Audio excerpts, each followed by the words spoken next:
make sure unafuata kila kitu ambacho nilikuwa nasema, au unarudia kitu nilikuwa nimesema ambacho nilikuwa naandika hapa. Repeat.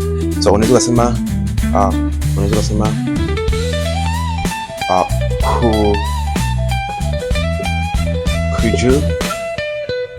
could you repeat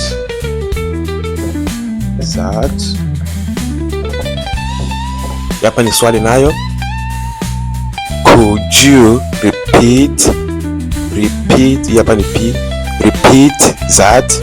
Maana kwamba unaweza kurudilia hivyo. Could you repeat that? Unaweza kurudilia hivyo. Sikia kitu nilikuwa nasema hapa. Sikia kitu nilikuwa nasema hii pronunciation hapa. So let me explain something here. Ed na u niko na ichage na kuja hivi. Inakuja kama hivi. G hivi. Yani kwa kuja kama hivi. J I G. Kwa hapo niko na ichanga hizi mbili hapa ndio kuja G. Nasema kuje. So ambayo hizi hapa hivi nazitoa. Sisemi. Kwa hiyo yani ni kama vile nilikuwa changa hivi. Yani kama vile nilikuwa tia hivi. Ni kama vile nilikuwa tia hapa wote msemo moja.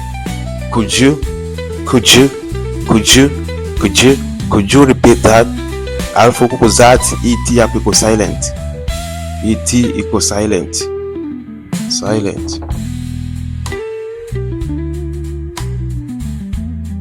Et hapo iko silent. Niko sema that. Could you repeat that? That kama hivi. Yani hapa nakuja kumalizia kama hivi. Could you repeat that? Okay? Ama unaweza kumwambia mtu, okay? Ama unaweza kumwambia mtu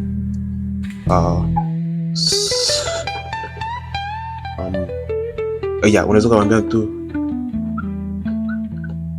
repeat that please. Repeat that please. Maana rudilia hivyo tafadhali. Repeat that please. Rudilia hivyo tafadhali. Repeat that please. Rudilia hivyo tafadhali. Ama unaweza kusema just unaweza kusema tu repeat. Ama unaweza kusema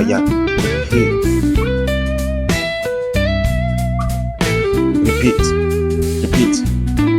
So ambao utakwenda kusikia Marekani hapa tunasema hivi.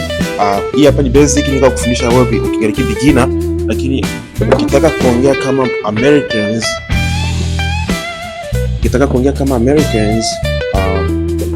kwa hii msemo